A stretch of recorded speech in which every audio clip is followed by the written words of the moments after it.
Hello everyone, my name is Reena Kumari, Assistant Professor English at Government Girls College, Paran.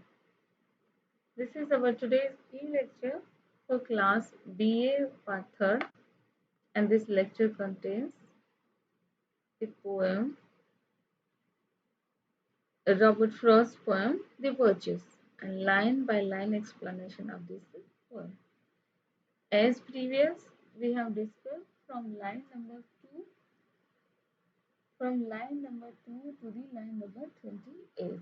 Okay, dear students, बर्चिस poem जो है वो हम पढ़ रहे थे और हम लाइन बाय लाइन एक्सप्लेनेशन जो है इस पोएम का वो देख रहे हैं और previous video first second third videos के अंदर हमने लाइन नंबर 1 to 28 डिस्कस किया है and this is our fourth video. Okay, ये हमारी इस पोएम की फोर्थ वीडियो है जिसमें हम line number 29 to almost 29 to 38 lines तक हम जो है वो इसमें डिस्कस करेंगे. आई होप आप सबको पिछली हमारी जो पोएम की जो लाइन्स हैं वो सबको समझ आ गई होंगी और अब हमारी next line 29 to 31 almost 38 lines तक हम इस यूट्यूब जो टुडेज लेक्चर है हमारा इसमें एक्सप्लेन करेंगे. ओके, पोएम टोटली 59 लाइन्स की है और 59 लाइन्स को एक साथ समझना थोड़ा डिफिकल्ट होगा, इसलिए हमने इसको 3 या 4 लाइन्स के सेगमेंट में डिवाइड कर दिया है. ओके, अगर हम देखेंगे तो इस पोएम का कोई एंड नहीं है, इस पोएम का कोई एंड नजर ही नहीं आता. Robert Frost just finishes this poem, उसने जस्ट फिनिश किया है अपने आइडियाज को, बल्कि कोई स्पेशल एंड हमें इसमें नजर ही नहीं आता. तो 59 लाइन्स है.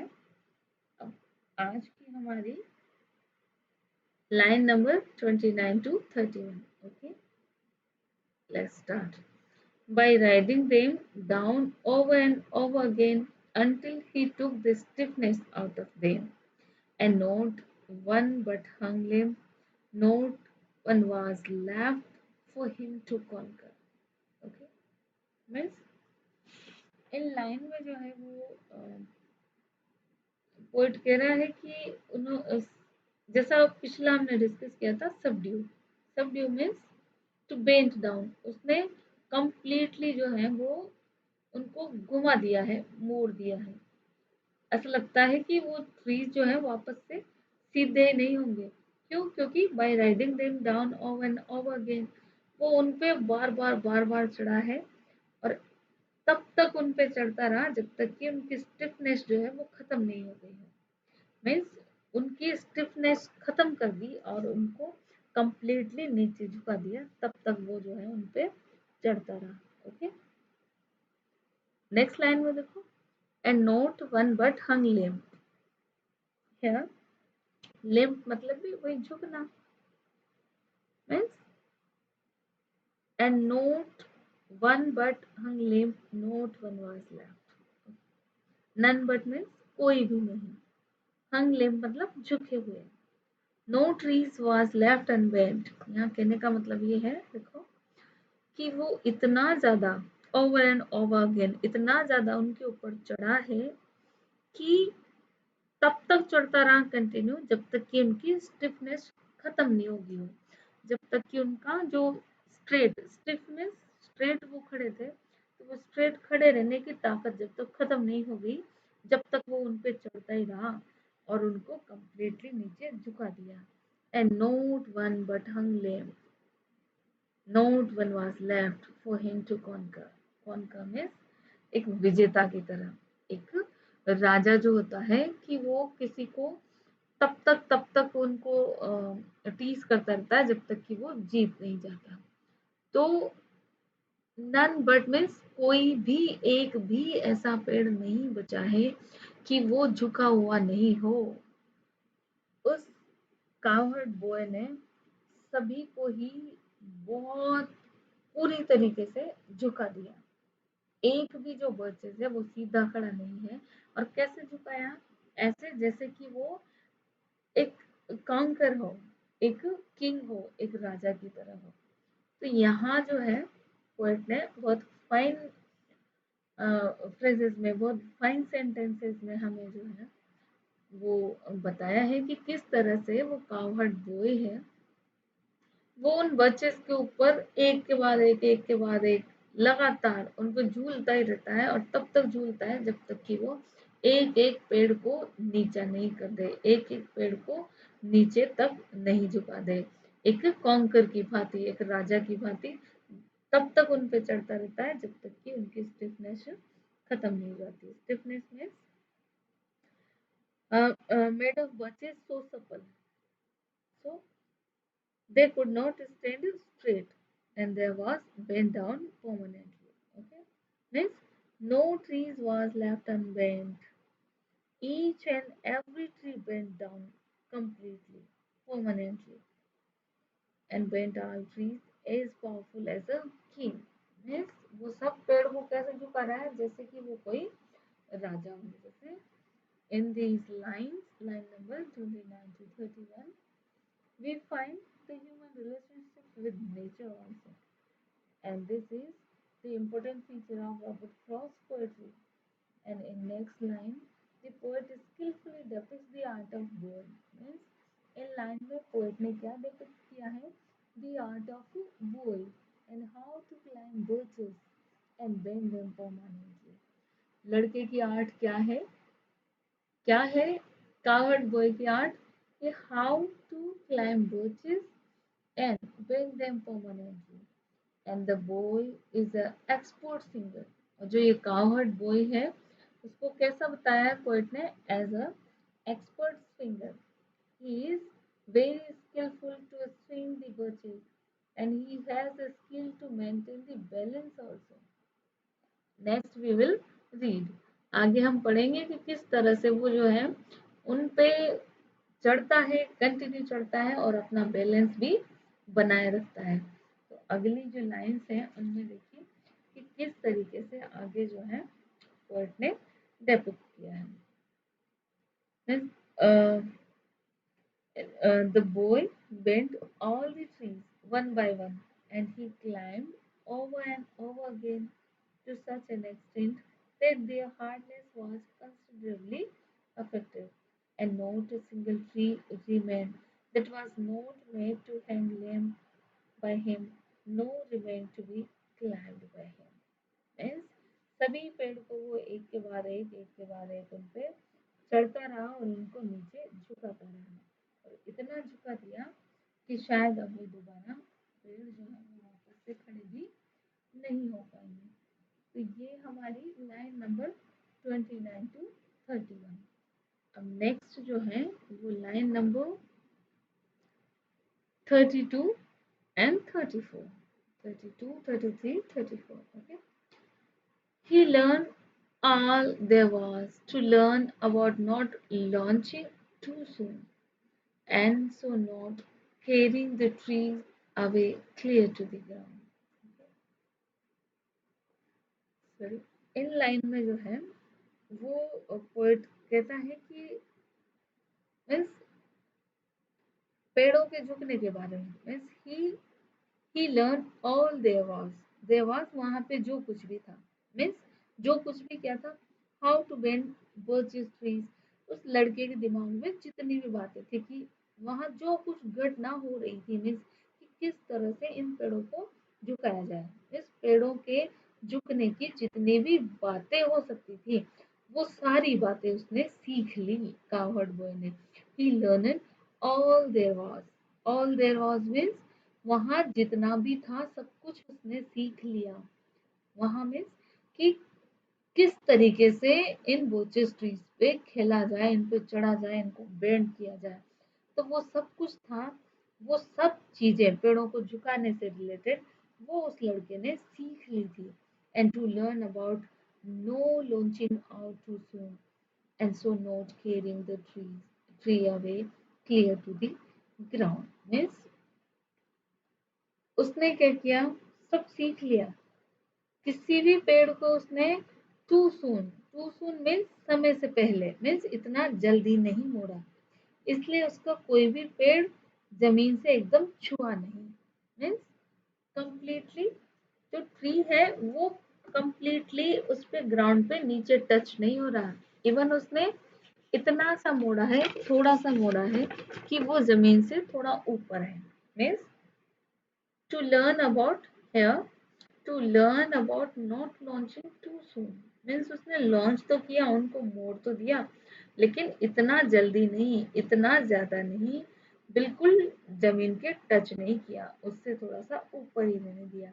And so not carrying the trees away clear to the ground, और इसलिए उनमें से एक भी पेड़ पूरा जमीन तक, ग्राउंड तक टच नहीं हुआ, थोड़ा सा उससे ऊपर ही है, एक आर्क शेप में, एक आर्किंग शेप में उसने जो है उनको बिल्कुल नीचे झुका दिया, उनको बर्चेस को जो है वो मोड़ दिया।